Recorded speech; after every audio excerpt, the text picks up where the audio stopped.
मानव का मेरे जीवन में आना और आकर यूं चले जाना एक सुनामी जैसा ही तो था। प्यार की एक सुनामी आई और अलगाव की सुनामी बन चली गई। मानव से झगड़ा होने के बाद मैं ससुराल से मायके आ गई। मुझे अपना वो घर छोड़कर मम्मी पापा के पास आए हुए 2 सप्ताह हो गए हैं। पर ना जाने क्यों इस बार ये 2 सप्ताह मुझे कई युगों के समान लग रहे हैं। पता नहीं को क्यों इस बार ना तो माँ से बात करना अच्छा लग रहा है और ना ही पापा का सामना करने की हिम्मत होती है। एक अपराध बोध मेरे मन में हर समय बना रहता है। ऐसा लगता है जैसे मैंने अपनी लापरवाही से मम्मी पापा की किसी अमूल्य वस्तु को खो दिया हो। बहुत ही गंभीरता से मम्मी और पापा मेरा ख्याल रख रहे हैं, परंतु मेरा मन फिर भी बेचैन है। उनकी सवालिया नजरों के पीछे से झांकती झांकती हुई उनकी संशय भरी चिंताएं मुझे स्पष्ट दिखाई देती हैं। उन दोनों को हर वक्त यही डर लगा रहता है कि कहीं मैं डिप्रेशन में कुछ कर ना लूं। यह कैसा दुर्भाग्य है मेरा कि जहां मेरी मम्मी को इस उम्र में मेरी ओर से चिंता मुक्त होना चाहिए था। एक ब्याहता बेटी अपने घर संसार में सुखी रहे, यही तो चाहते हैं सभी माता पिता। परंतु मेरे माता पिता, उन्हें चिंता है मेरी आगे की जिंदगी की। दोनों यही सोचते रहते हैं कि अब बेटी के जीवन का आगे क्या होगा।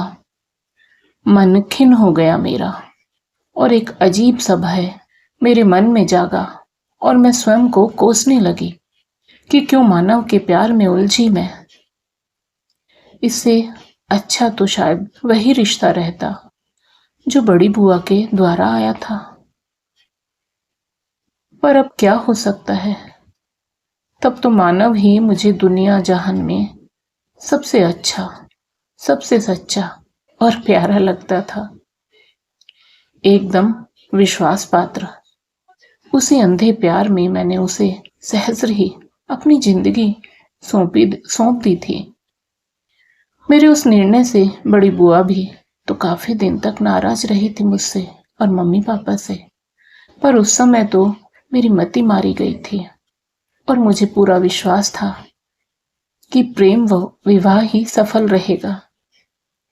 मम्मी पापा के सामने बड़े बड़े दावों के साथ मैं अपने निर्णय पर अटल थी, पर रेत के महल ही तो साबित हुए मेरे वो बड़े बड़े दावे। टूटकर बिखर गए रेत के महल की भांति ही। कुछ दिन तो मेरे भीतर मानव के प्रति एक भयंकर क्रोध था, जो केवल मानव के अलावा कुछ और देख ही नहीं पा रहा था। लावे की तरह उफनता वह क्रोध जो मानव का तो कुछ नहीं बिगाड़ सकता था, परंतु मुझे भस्म किए जा रहा था। एक माह में ही वह क्रोध अपने आवेगात्मकता से के अनुपात में शांत भी होने लगा और मुझे अपनी नहीं, मम्मी और पापा की चिंता होने लगी। मुझे लगा कि मम्मी पापा के बुढ़ापे को यूं बिगाड़ देना ठीक नहीं है। मैं सोचने लगी कि मुझे स्वयं को संभालना होगा। परवाह तेज है, पर कोशिश करके अनिकेत बांधना होगा। यही सोचते हुए मैं उठ खड़ी हुई, एक नए निर्णय के साथ। एक ठोस निर्णय ने मेरे भीतर के ज्वालामुखी को थोड़ा तो शांत कर दिया। मैंने मम्मी के सामने जाकर दृढ़ विश्वास के साथ कहा, मम्मी, मैं कल जाना चाहती हूँ। कहा। माँ ने चौंकते हुए मेरी ओर देखा। वहीं वापस अपने उसी घर में। मगर क्यों? यहाँ कोई तकलीफ है क्या तुम्हें?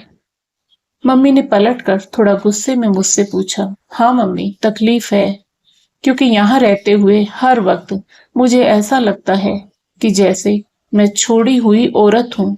यह एहसास मुझे हर पल, हर क्षण डंक मारता रहता है। वह घर मैंने नहीं छोड़ा है, वह मेरा घर है। मैं वहीं रहकर आगे की पढ़ाई करूंगी और कुछ नया काम शुरू करूंगी। मुझे आपका और पापा का आशीर्वाद चाहिए। पिछले 5 सालों से वहां रहते रहते मुझे वहां की आदत सी हो गई है। इस घर में तो मैंने उम्र के लगभग 19 वसंत देखे थे, पर वो घर तो मेरे सपनों से जुड़ा था। मेरा अपना घर, मेरे सपनों का घर। मम्मी ने सहज ही प्रश्न किया, पर क्या वहां मानव के बगैर रह पाओगे? क्यों नहीं मम्मी? उस घर के एक एक तिनके को मैंने ही तो सजोया है। क्या हक है उस पर मानव का? मैं मम्मी पर ही भड़क उठी थी। मम्मी ने हताशा भरे स्वर में कहा, ठीक है, तो तेरे पापा से बात करूंगी। हाँ मम्मी, पर कुछ दिन आप दोनों भी चलो मेरे साथ। वह घर हमारा है मम्मी, उसे मैं यूं ही बनाए रखूंगी, चाहे वह मेरे लिए मेरी यादों की समाधि ही न बन जाए। मानव को जीवन में एक रास्ता पसंद नहीं थी, वह बदलाव चाहता था। अब मैं ऐसे बदलाव लाना चाहती हूँ कि वह देखता रह जाए। मम्मी और पापा के साथ मैं फिर लौट आई थी अपने उसी घरौंदे में, जहां अब केवल गृहस्थी का सामान था, एक बिखरे रिश्ते का वर्तमान, अपने सुखद दाम्पत्य की यादों के अतीत के साथ मौजूद था। घर में सब कुछ वैसे ही मौजूद था, पूर्व की भांति, अपने पूरे वजूद के साथ। नहीं था तो केवल मेरा स्वयं का वजूद। मानव के साथ रहते हुए तो मैं लगभग यह भूल ही गई थी कि मैं एक अलग व्यक्तित्व हूं। मैंने ढाल लिया था स्वयं को मानव के अनुरूप और गुम हो गई थी उसके वजूद में। मैं शायद अपने विषय में सोचना ही भूल गई थी। मैं नहीं रही थी। मैं जो भी सोचती थी, जो भी करती थी, उसके केंद्र में मानव ही होता था। क्या बनाना है, क्या खाना है, क्या पहनना है, कैसा मेकअप करना है, कैसा हेयर स्टाइल बनाना है, सब कुछ मानव की पसंद के अनुसार करने लगी थी, जैसे मैं कहीं थी ही नहीं। क्यों इतना निर्भर हो गई थी उस एक शख्स पर? मानव की पसंद नापसंद इतनी हावी हो गई थी मेरे ऊपर। परंतु आज मुझे लग रहा है जैसे अब तक मैं एक गहरे कुएं के अंदर थी, एक गहरे कुएं के अंदर पनपते उस मेंढक की भांति, जो सोचता है कि बस इतना सा ही है संसार। पर आज अचानक उस गहरे कुएं से बाहर आ जाने पर मैं आश्चर्यचकित हूँ। इस घर में फिर से लौटने पर वह क्षण बड़ा ही कठिन था, जब दरवाजे पर टंगी नेम प्लेट पर नजर गई, जिस पर लिखा था मानव सांभवी। यह देखकर एक मीठी सी कसक का तीर सीधे दिल में लगा और तीखी चुभन दिल में हुई। परंतु फिर न जाने कहां से एक हिम्मत आ गई और मैंने हाथ बढ़ाकर मानव का नाम नेम प्लेट से उखाड़ फेंका। अब वहां केवल शांभवी नाम था। मैंने मम्मी पापा के साथ अपने घर की देहरी के अंदर प्रवेश किया और शुरू किया अपने बिखरे वजूद को समेटने का काम। चूंकि घर आने में शाम हो गई थी, खाना बाहर से ऑर्डर कर दिया था। मम्मी पापा भी थके हुए थे, तो जल्दी ही सोने चले गए। तो मैं भी अपने कमरे में जाकर बिस्तर पर लेट गई, पर नींद मेरी आंखों से कोसों दूर थी। साथ वाली खाली जगह जीवन में आई रिक्तता का एहसास करा रही थी। मैं अपने आप में बुदबुदाती रही, तुम पागल हो सांभवी, एकदम पागल। पर मैं पागल भी कहाँ हूं? कितना अच्छा होता कि मैं पागल ही हो जाती, तब कोई जिम्मेदारी, कोई लोक लाज न होती। चीखो चिल्लाओ, कोई डर नहीं। पर पागल होने जैसे भाग्यवान मैं कहाँ हूं? मैं तो चीख कर चिल्ला कर अपनी भड़ास भी नहीं निकाल सकती हूँ। मेरी चीख चिल्लाहट सुनकर यदि मम्मी को या पापा को कुछ हो गया तो? जीवन में मानव के साथ विवाह के निर्णय के बाद शायद ही कोई निर्णय मैंने लिया हो। मानव अक्सर मजाक में कह भी देता था, तुम कभी अपने लिए निर्णय नहीं लेती, कब तक यूं ही मेरी हाँ में हाँ मिलाती रहोगे। मानव, तुम्हें क्या तकलीफ होती है? क्या मेरे तुम्हारे हाँ में हाँ मिलाने से शांभवी, मैं तुम्हें अपनी छाया बनाकर नहीं रखना चाहता। मैं डरता हूं शांभवी, इससे मेरी आजादी छिनती जा रही है। तब मैं उसे चिढ़ाते हुए बोलती थी, छाया कभी पीछा नहीं छोड़ती है मानव, इसलिए तो तुम डरते हो। नहीं, मैं चाहता हूं तुम स्वयं को मुझसे अलग पहचानो, क्योंकि जिंदगी में केवल अपना वजूद ही काम आता है, समझी तुम? यादों के ऐसे कितने ही टुकड़े हैं जो दिन रात याद आते हैं, पर ये यादें बहुत पीड़ा देती हैं। कानों में अब भी गूंजती है मानव की वह चुनौती। मैं जुट जाना चाहती हूँ अपने उस वजूद की तलाश में, जिसे मैं मानव के साथ होने पर पता नहीं कब कहाँ किस मोड़ पर छोड़ आई थी। मैं तो यही सोचती थी, विवाह के बाद जो कुछ है वह पति के लिए ही है। पति प्रेम एक जादू की छड़ी जैसा होता है जो जीवन में दुख दर्द आने ही नहीं देता है। पर मैं गलत थी। मात्र 3 वर्षों में मैं स्वयं को भूल गई थी।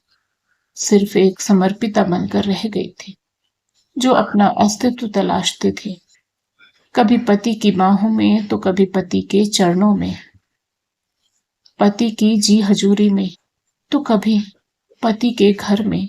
मेरा समर्पण इतना व्यर्थ निकला कि मानव उस एक रास्ता से ऊब गया और मुझसे भी ऊब होने लगी उसे।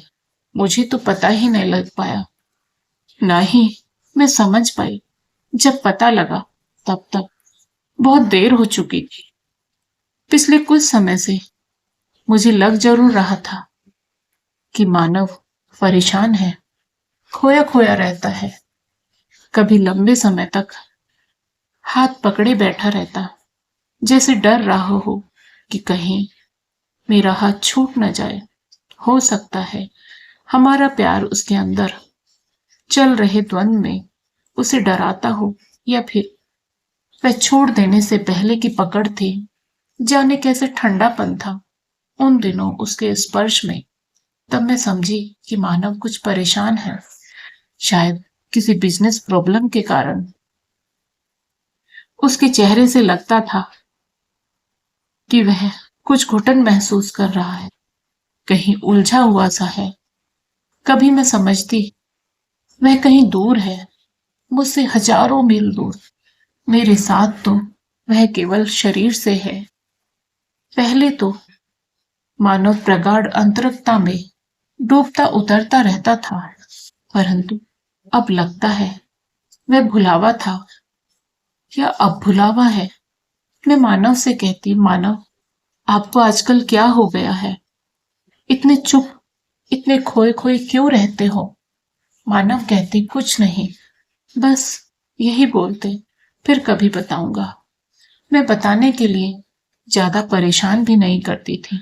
मुझे लगता कि मानव कुछ मूडी है, बात का सीधा जवाब कभी नहीं देता है, और फिर लंबा चौड़ा कारोबार, हजारों उलझने हो सकती हैं मानव के दिमाग में।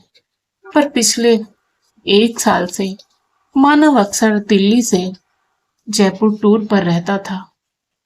पहले तो हर दौरे पर मुझे भी साथ ले जाता रहा था, पर पिछले 1 साल से जयपुर टूर पर मुझे चलने को नहीं कहा था।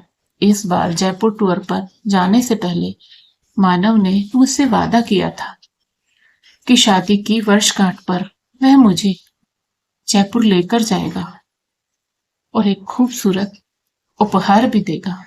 मैं उसी वादे पर अटके इंतजार कर रही थी मानव का। 2 माह का अकेलापन था। इतना लंबा टूर मानव ने पहले कभी नहीं किया था। मैं कोशिश करती खुद को व्यस्त रखने की। कभी शॉपिंग करती तो कभी फिल्म देखती, कभी सेल में जाती, किचन का नया सेट, बेड कवर, पर्दे, पौधे बदलती रहती। यूं भी मानव को परिवर्तन पसंद था। उसे घर की सजावट में चेंज पसंद है। वह अक्सर कहता है, सांभवी, घर में परिवर्तन करती रहा करो। ये चादर, ये कवर, ये पर्दे, everything should change after some time. मैं बोर हो जाता हूँ एक जैसी चीजें देख देख कर। पर मानो तुमने ही इस हद तक परिवर्तन पसंद किया, यह तो मैं सपने में भी नहीं सोच सकती थी। तुमने तो मुझे भी बदल डाला। शायद तुम मेरे अस्तित्व को पलंग पर बिछी चादर की भांति ही समझ बैठे। मैं कोई तुम्हारे ड्राइंग रूम में रखा फूलदान नहीं थी। उस दिन शाम को तपन और शालिनी के घर गृह प्रवेश की पार्टी थी। मानव थे नहीं और ना चाहते हुए भी मुझे अकेले ही जाना पड़ा। वही मुलाकात हो गई तपन की जयपुर वाली दीदी से, और उन्हें देख मैं चहक उठी थी। अरे दीदी आप? तपन की दीदी मुझे बहुत अच्छी लगती है। उम्र में काफी बड़ी है वो तपन से। मैं पहले कई बार मिल चुकी थी उनसे। उन्होंने मुझसे पूछा, कैसी हो सांभवी? मैं एकदम ठीक हूं दीदी, आप कैसी हैं? पता है दीदी, मैं भी जयपुर आने वाली हूँ। मानव वहीं पर है आजकल, मैंने उत्साह से कहा। क्या अक्सर वहीं रहने लगा है? यह पूछते हुए दीदी का चेहरा एकाएक गंभीर हो गया। उनकी आंखों में एक अजीब सा भाव था, जिसमें कटाक्ष भी था, सहानुभूति भी थी। फिर दीदी धीरे से बोली, सांभवी, मुझे तुमसे बात करनी है। चलो ऊपर बालकनी में बैठते हैं। हाँ हाँ दीदी चलिए। यह बोलकर मैं आगे आगे चलने लगी। मैं भूमिका बनाते हुए बोली, सांभवी, तुम दुबली लग रही हो। नहीं तो दीदी, सारा दिन तो मैं खाती रहती हूँ। अकेली जो हूं तो खाने पर ही ज्यादा ध्यान रहता है मेरा। मैंने मुस्कुराते हुए कहा, हाँ सांभवी, मैं जानती हूँ तुम अकेली रहती हो, पर तुम विरोध क्यों नहीं करती? किस बात का दीदी? मानव के जयपुर जाने का। तुम रोकती क्यों नहीं हो उसे? अरे दीदी, मानव को जयपुर जाने से क्यों रोकूं मैं भला? अचला दीदी ने मेरी ओर आश्चर्य से देखते हुए पूछा, सांभवी, क्या तुम्हें कुछ भी मालूम नहीं है कि तुम अकेली क्यों रहती हो? यही समझाना चाहती हूं मैं तुम्हें, पर तुमसे कैसे कहूं? तुम मुझे दीदी कहती हो, इस नाते तुम मेरी छोटी बहन जैसी हो। तो मेरा फर्ज बनता है तुम्हें सच बताना। कुछ देर के लिए दीदी चुप हो गई। मैं विस्मय भरे नेत्रों से उन्हें देखती रही। सांभवी सुनो। जी दीदी, क्या तुम सचमुच नहीं जानती? मैंने उनका हाथ पकड़ लिया। अचला दीदी, क्या बात है? जानती हो सांभवी, मानव जयपुर बिजनेस के काम से कम और कुछ दूसरे ही कारण से ज्यादा जाता है। मानव के साथ एक लड़की रहती है। मुझे लगा तुम्हें पता होगा। नहीं तो दीदी, ऐसा तो हो ही नहीं सकता। मानव मुझसे इतना प्यार करता है, वह मेरे बगैर जी नहीं सकता दीदी। सांभवी, हमने उसे किसी लड़की के साथ अपनी आंखों से देखा है। वह दोनों हमारे सामने वाले फ्लैट में रहते हैं। शायद वहां के लोग उन्हें पति पत्नी ही समझते हैं। अचला दीदी की बात सुनकर मैं असहज हो गई थी। मेरे मन में लावा उगलती एक खींच थी। मैं अंदर ही अंदर बुदबुदाने लगी। अचला दीदी, क्यों मेरे सुख चैन को यूं छिन भिन करना चाहती हो? ना ही बताती तो अच्छा था।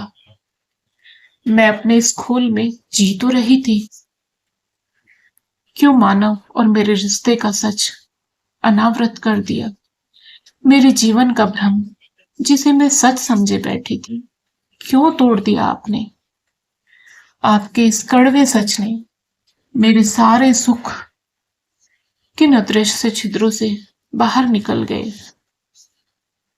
मैं नहीं जानती कितना सुख था मानव की पसंद के अनुसार घर की सजावट में परिवर्तन लाने का। इस परिवर्तन शब्द का बोझिल भार मुझ पर लदने लगा। मैं खामोश थी, पर मेरी सजल आंखें मुझे बेहद पीड़ा दे रही थी। मैं किसी के सामने सरलता से रोती बिलखती नहीं हूं। शायद यूं खुल पाना मेरा स्वभाव ही नहीं है। मैं अपनी पनीली आंखों को झुकाती भी नहीं, क्योंकि पानी टपक गया तो कमजोर पड़ जाऊंगी। तभी अचला दीदी फिर से बोली, सांभवी, तुम जानती हो, हम तो यही समझते थे। नहीं तो दीदी, मैं कुछ नहीं जानती। मुझे कुछ भी मालूम नहीं है। मैं उद्विग्न होते हुए बोली। अचला दीदी ने फिर मेरा हाथ पकड़ लिया था और वह कोमल स्वर में मुझे सांत्वना दे रही थी। मुझे क्षमा करना सांभवी, मैंने तुम्हारा दिल दुखाया, तुम्हारे पत्नी व्रत को चोट पहुंचाई। तुम एक अदृश्य विश्वास के सहारे खड़ी थी, जिसे मैंने जाने अनजाने तोड़ दिया। अपनी सफाई देकर अचला दीदी तो चली गई। मेरे मन में डर की नींव शायद उसी शाम पड़ गई थी। रात का भयावह अंधेरा मेरे मन में भी भरा था। उस रात मानव के परिवर्तन की हद जानने के बाद मन चकनाचूर था। मैं यही सोचकर दुखी थी कि क्यों मैं भी परिवर्तित कर दी गई। एक कैलेंडर के पन्ने की भांति अगले दिन भोर में ही मानव ने दरवाजे की घंटी बजा दी, तो मैंने अनमने भाव के साथ दरवाजा खोला। मानव बोले, क्यों, तबीयत खराब है क्या? मैं चुप रही। तुम्हारा चेहरा इतना उतरा हुआ क्यों है? चाय पियोगे? हाँ। चाय का प्याला देते वक्त मैंने महसूस किया था कि मुझे देखकर मानव भी उलझन में है। क्या बात है सांभवी, मैं तुम्हें यूं उदास नहीं देख सकता। तो देखना ही छोड़ दो ना मानव, मैं आवेश में बोल गई। मानव बिना हिले डुले अपनी जगह बैठा रहा। कल तपन के यहाँ उसकी जयपुर वाली अचला दीदी मिली थी। तुम्हारे फ्लैट के सामने वाले फ्लैट में ही तो रहती हैं। ओह, तो यह बात है। मेरे होठ थरथराने लगे थे और आंखें आंसुओं से लड़ रही थी। तुमने मुझे कभी कुछ बताया क्यों नहीं मानव? क्या नहीं बताया सांभवी? यही कि जयपुर में तुम्हारे समर्पित व्यवहार की एक ताकत, एक शक्ति है जो तुम्हें रोक देती है मुझे वहां बुलाने से। कहते कहते अपने बिखर पड़ने के क्षण को मैंने बहुत हिम्मत से समेट लिया। ओह अच्छा, चलो, अच्छा हुआ कि तुम्हें पता चल गया। तुम्हें बताने और समझाने के एक कठिन द्वंद्व से तो बच गया मैं। फिर फिर क्या? मैं उसके साथ रहना चाहता हूँ। चुप रही मैं। तुम चाहो तो ये घर, ये सामान सब तुम्हारे पास ही रहेगा। तुम्हें कोई तकलीफ नहीं होगी। जितना रुपया चाहोगे तुम्हें मिलता रहेगा। मुझे समझने की कोशिश करो सांभवी। मानव, ये सब दान कर रहे हो? नहीं तो फिर? मैं तुम्हें परेशानी में नहीं डालना चाहता। मानव, तुम भूल गए, यह घर तुम मुझे कैसे दे सकते हो? यह तो पहले से ही मेरा है, मेरे पापा का दिया हुआ। और जो रुपया है उसका मूल भी मेरा ही था। मेरे ख्याल से तुम तो तब भी खाली हाथ ही थे, और आज भी। मानव की आंखें भी आंसुओं से लबालब हो रही थी और छलकने को तैयार थी। उसने एक बार फिर मेरा हाथ पकड़ने के लिए अपना हाथ बढ़ाया, पर मैं पीछे हट गई और बोली, मानव, अब इस स्पर्श में कुछ नहीं है। सब कुछ परिवर्तित हो गया है। अब हमारे रिश्ते बदल गए हैं, जिनका कोई दूसरा नाम भी नहीं है। हम दोनों को नए सिरे से लिखनी होगी अपने जीवन के रिश्तों की नई कहानी। क्यों मानव, क्यों हुआ ऐसा? एकदम पसंद की मिठास को पीते पीते कोई बेहद फीका सा स्वाद हमारे बीच आके से गया। शाम होते होते मानव चला गया था बगैर बताए। फोन के पास एक पत्र छोड़कर गया, जिसमें लिखा था, मुझे माफ कर देना सांभवी, पर मैं जा रहा हूं। शायद लौट कर ना आऊं। ना ही आऊं तो बेहतर रहेगा, क्योंकि तुम्हारी आंखों में उठते प्रश्नों के उत्तर मेरे पास नहीं है। ऐसा क्यों हुआ, कब हुआ, मैं नहीं जानता। पत्र तह करते वक्त मैं बोल गई थी, तुम एक दिन जरूर आओगे मानव, पर तब जो भी परिवर्तन होंगे वो केवल मेरे होंगे। मैंने अपने आगे की पढ़ाई कंप्लीट करने का इरादा किया और मैंने एलएलबी की, फिर एलएलएम किया और उसके बाद अपनी मेहनत के बलबूते एक सफल जज बन गई। 12 वर्ष बाद एक दिन फिर मानव मेरे सामने खड़ा था। 12 वर्ष का यह अंतराल कैसे कटा, यह बताना अब जरूरी नहीं रहा। हाँ, मैं जिंदा रही, मैंने आत्महत्या नहीं की। मैं उठी, खड़ी हुई और संभाला स्वयं को, और परिवर्तन की हद मैंने पार कर ली। आज मैं उस शहर में जज के पद पर प्रमोशन के साथ पदस्थ हूँ। जी हाँ, उसी शहर में कभी अपने लिए सही निर्णय न कर पाने वाली मैं सांभवी उसी कुर्सी पर हूँ जहाँ दूसरों के लिए भी निर्णय देने होते हैं। ऐसे निर्णय जो जीवन के मायने बदल सकते हैं। एक दिन कोर्ट पहुंची तो आंखें विस्मय से फटी रह गई। 42 वर्ष की उम्र में ही 60 वर्ष के प्रौढ़ की भांति दिखने वाला मानव मेरे सामने खड़ा था। फाइल सामने थी। मिसेज लतिका वर्मा अपने पति मानव वर्मा से तलाक लेना चाहती है। केस में आरोप था कि मानव कभी भी पिता बनने में सक्षम नहीं है और लतिका मां बनना चाहती है। मानव आश्चर्यचकित था मुझे देखकर।